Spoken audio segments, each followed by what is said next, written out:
Alyn. Look, one of the reasons I want Scotland to be independent, and a substantial amount of people in Scotland want us to be independent as well, is because I think we do this stuff differently. I get emails from pensioners who can see the Brazedoon wind farm just outside Stirling, and they're wondering why on earth, in the name of the wee man, are our energy costs going up as much as they are when Scotland produces as much energy as it does.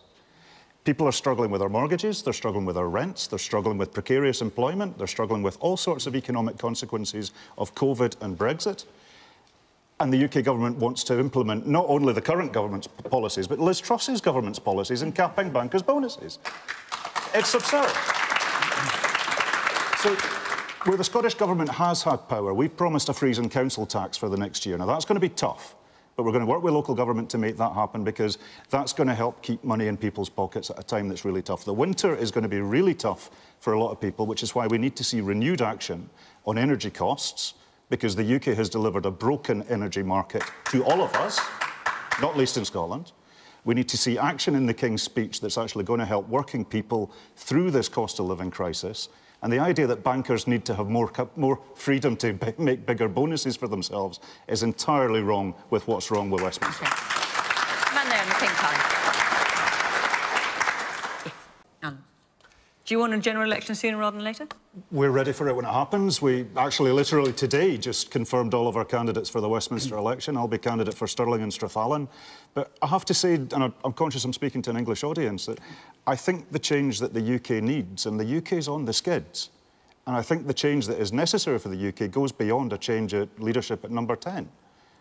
There is big structural changes that need to happen in the UK's electoral system, in the way that the UK manages power, in the way that the UK interacts with the wider world. Now, Lee talks about the Windsor framework and the trade deals that have been done.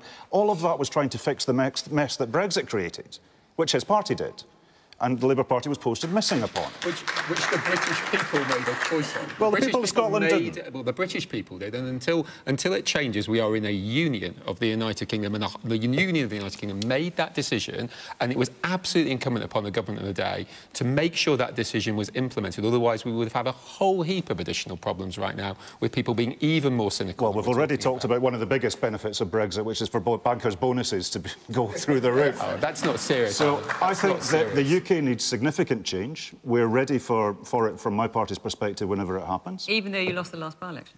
Well, we lost the last by-election, and that was sore, and I wouldn't pretend it wasn't. I spent a lot of time campaigning for a great candidate in Rutherglen, Katie Loudon.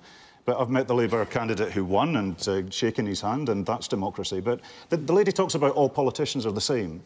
I really think, and I sound a wee bit anarchy when I say this, but structures matter.